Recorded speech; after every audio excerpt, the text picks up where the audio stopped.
نہایت ہی واجب الاحترام بزرگوں اور عزیز دینی بھائیوں، اللہ تبارک و تعالیٰ کے بے شمار انعامات اور احسانات ہیں کہ رب کائنات نے ہمیں اور آپ کو دین اسلام جیسی عظیم نعمت عطا فرمائی اور اپنے محبوب جناب محمد الرسول اللہ صلی اللہ علیہ وسلم کی امت میں پیدا فرمایا۔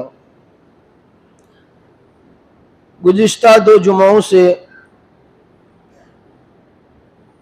حضرت لقمان علیہ السلام کی وہ نصیحتیں اور وہ وصیتیں جو انہوں نے اپنے بیٹے کو کی، ان کا تذکرہ چل رہا ہے۔ قرآن کریم میں سورہ لقمان کی جو آیتیں شروع کی پڑھی گئی، یہ پورا رکوع ہے جس میں حضرت لقمان علیہ السلام کی نصیحتوں کو بیان کیا گیا ہے۔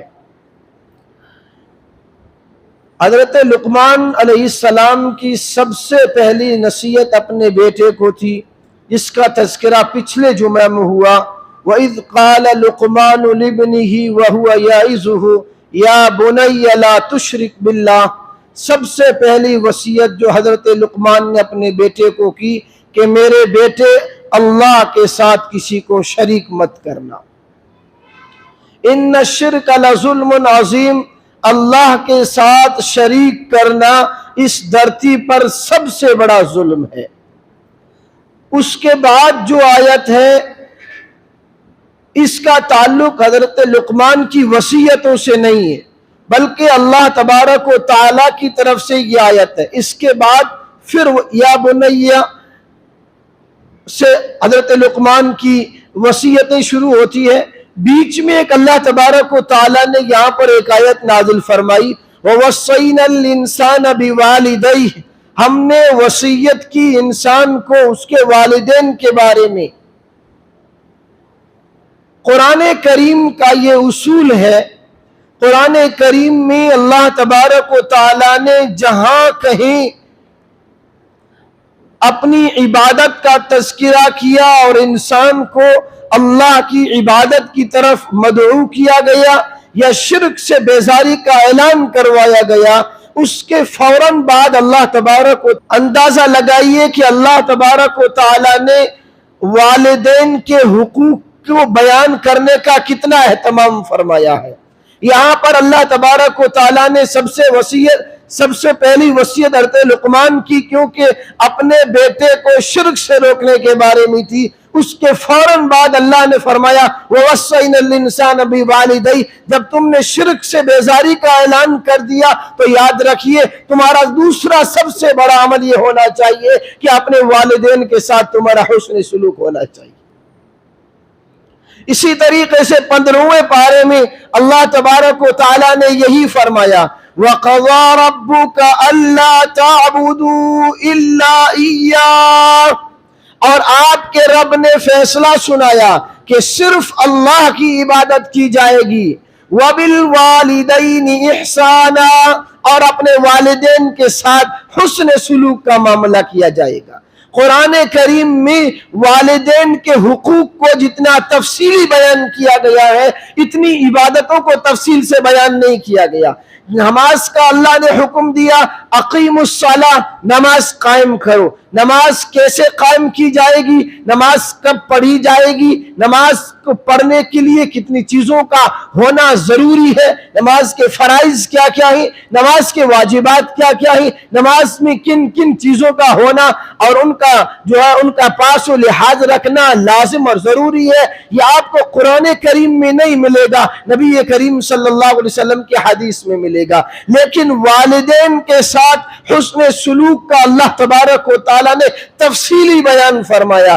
خصوصاً اللہ نے والدین کے ساتھ ساتھ والدہ کا یعنی ماں کا حق اللہ نے بہت زیادہ بیان فرمایا۔ چنانچہ جو قرآن کریم کی آیت پڑھی گئی اس میں اللہ تبارک و تعالیٰ نے یہی فرمایا وَوَصَّيْنَا الْإِنسَانَ بِوَالِدَيْهِ حَمَلَتْهُ أُمُّهُ وَهْنًا عَلَى وَهْنٍ وَفِصَالُهُ فِي عَامَيْنِ أَنِ اشْكُرْ لِي وَلِوَالِدَيْكَ، اللہ نے فرمایا کہ ہم نے وصیت کی انسان کو اپنے والدین کے ساتھ اچھائی کی اور حسن سلوک کی۔ حملتہ امہ، اٹھایا اس کو اس کی ماں نے وہنن علی وہنن، تکلیف در تکلیف، پریشانیاں در پریشانیاں. اللہ تبارک و تعالی والدین میں سے ماں کی شان کو علیحدہ بیان فرما رہے کہ انسان کو سوچنا چاہیے کہ انسان کو دنیا میں آنے کا پیدا تو کرنے والی ذات اللہ کی ہے، لیکن اللہ کے پیدا ہونے کے بعد اس دنیا میں آنے کا جو سب سے بڑا ذریعہ انسان کا بنتے ہیں وہ اس کے ماں باپ اور اس کے والدین ہیں. اور کتنی تکلیف سے ماں اپنے بچے کو پیٹ میں پالتی ہے. اللہ قرآن میں حملت امہ وہنن علی وہنن، 9 مہینے تک ماں اپنے پیٹ میں اپنے بچے کو پرورش کرتی ہے، اور بچہ 9 مہینے تک جب اپنی ماں کے پیٹ میں پرورش پاتا ہے اس کو کتنی تکلیفوں سے گزرنا پڑتا ہے، اس کو کتنے مصائب جھیلنے پڑتے ہیں. کبھی وہ وقت پر کھانا نہیں کھا پاتی ہے، کبھی وہ وقت پر سو نہیں پاتی ہے. ایک ماں کے پیٹ میں بچہ جو کروٹ لیتا ہے، اس کروٹ کی جو ماں کو تکلیف ہوتی ہے، بیٹا زندگی بھر ماں کے پاؤں دھوتا رہے اور اس کی خدمت کرتا رہے، اس ایک کروٹ کا حق ادا نہیں ہو سکتا ہے. اندازہ لگائیے آج والدین کی نافرمانی عام ہوتی جا رہی ہے. معاشرے میں جہاں بگاڑ ہوتا جا رہا ہے، جہاں دوسری برائیاں جو ہے پھیلتی چلی جا رہی ہے، ان میں سے سب سے بڑی برائی جو انسان کو جو ناکامی کی طرف دھکیلتی ہے، جو انسان کو دنیا اور آخرت دونوں میں ناکارہ اور نکما اور رائے گاں اور جو اس کو ناکام بنا رہی ہے، وہ ہے انسان کے اپنے والدین کے ساتھ نافرمانی.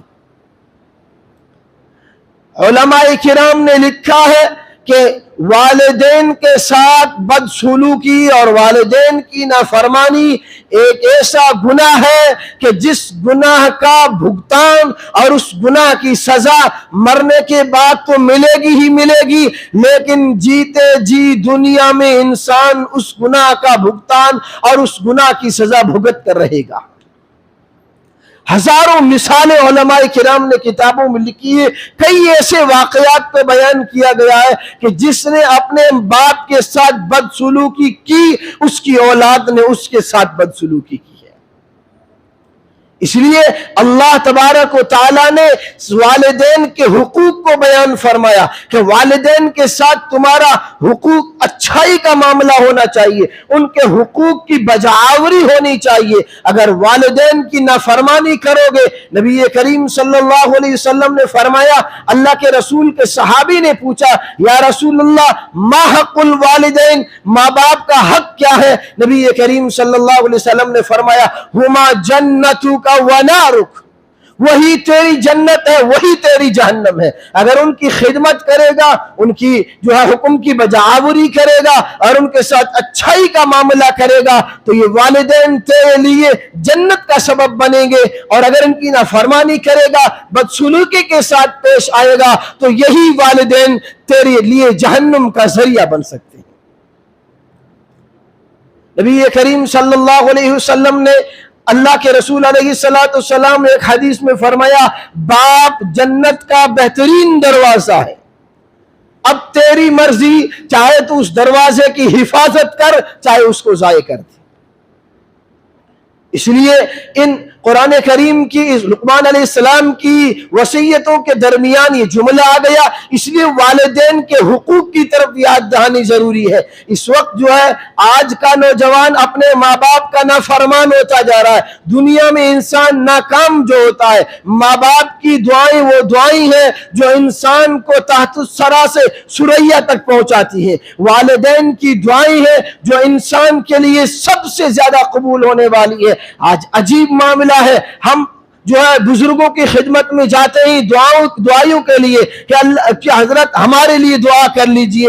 مولانا کے پاس جاتے ہیں اپنے مسائل کے حل کی دعا کے لیے، مسجد کے امام کے پاس آتے ہیں مسائل کے جو ہے حل کی دعا کرانے کے لیے، لیکن اپنے گھر میں جو بزرگ ہستیاں بیٹھی ہوئی ہیں، جب اس کے ہاتھ والدین کے جب ہاتھ دعا کے لیے اٹھتے ہیں تو سیدھے عرش سے ٹکراتے ہیں اور اس کی دعا کو قبول کرا کر کے رہتے ہیں.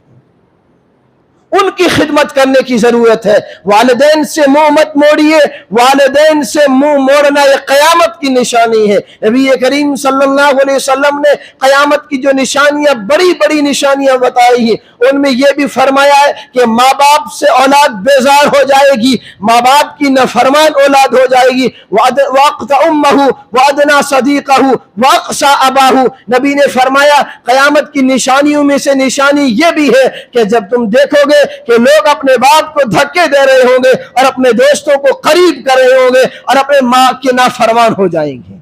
آپ دیکھیے کیا ہو رہا ہے، آج کا نوجوان ماں گھر میں خدمت کے لیے ترس رہی ہوتی ہے، اور آج کا نوجوان اپنے بڑے والدین کو چھوڑ کر کے، جبکہ اس وقت اس کو خدمت کی ضرورت ہے، ان کو چھوڑ کر کے چوراہوں پر اور جو ہے دوستوں کے ساتھ مستیاں کر رہا ہوتا ہے۔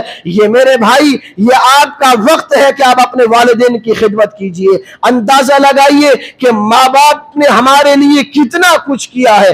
ایک ماں 9 مہینے تک اپنے بچے کو جو ہے پیٹ میں پالتی ہے، پھر 2 سال تک، وَفِصَالُهُ فِي عَامَيْنِ، قرآن کریم میں اللہ فرماتے ہیں کہ 2 سال تک ماں اپنے بچے کو اپنا جگر کا خون پلاتی ہے، اور جو ہے 2 سال تک ماں جس انداز سے بچے کی پرورش کرتی ہے، ایک دن بھی ہم اپنے ماں باپ کی اس طریقے سے خدمت نہیں کر سکتے ہیں۔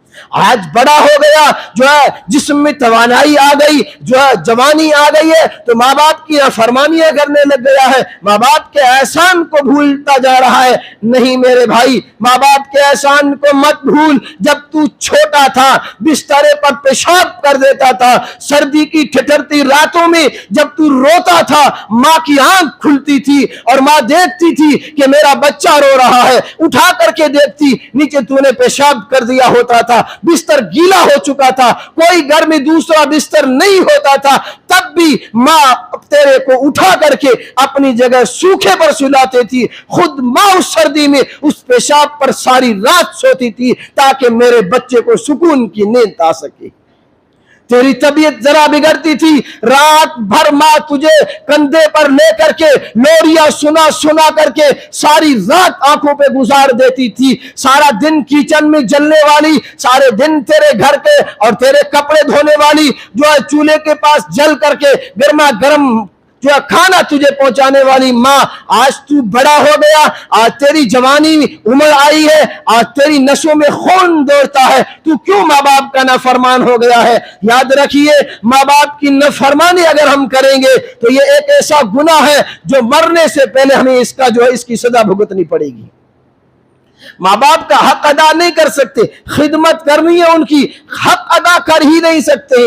ایک آدمی نے اپنی ماں کو، بوڑھی ماں کو، جو بالکل ہڈیوں کا ڈھانچہ بن چکی تھی، ماں کا خدمت گزار تھا، اس نے اپنی ماں کو اپنے ملک سے جو ہے ٹوکری میں ڈال کر کے اپنے سر پر اٹھایا۔ پیدل حج کا زمانہ تھا، حج کرانے کے لیے مکہ المکرمہ آیا، بیت اللہ کے چاروں طرف طواف کراتا ہے، اپنی بڑی ماں کو جو ہے ٹوکری میں رکھ کر کے طواف کراتا ہے، اس کی پیشاب پاخانے کی ضرورت کو پورا کرتا ہے، صاف صفائی کرتا ہے، استنجا کرواتا ہے، پھر پورے حج کے ارکان کراتا ہے، مینا جاتا ہے، عرفات جاتا ہے، سعی کراتا ہے، ساری حج کے ارکان ادا کرانے کے بعد جب وہ اپنی ماں کو لے کر کے واپس نکلتا ہے، راستے میں جب ماں کو حاجت ہوتی ہے اور اپنے بیٹے کو کہتی ہے، بیٹا مجھے نیچے اتاریے، مجھے حاجت ہے، بس بیٹے کو اتارنا ہی تھا، ماں کمزور تھی، اس کی حاجت اس کے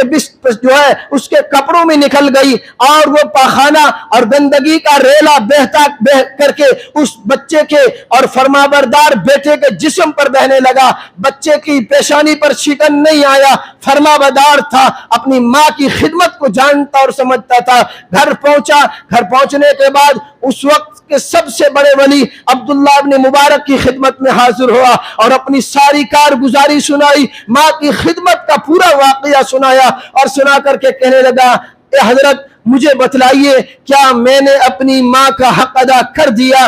سنیے عبداللہ بن مبارک کا جملہ۔ عبداللہ بن مبارک رحمۃ اللہ علیہ نے فرمایا، بیٹے تو نے جو ماں کی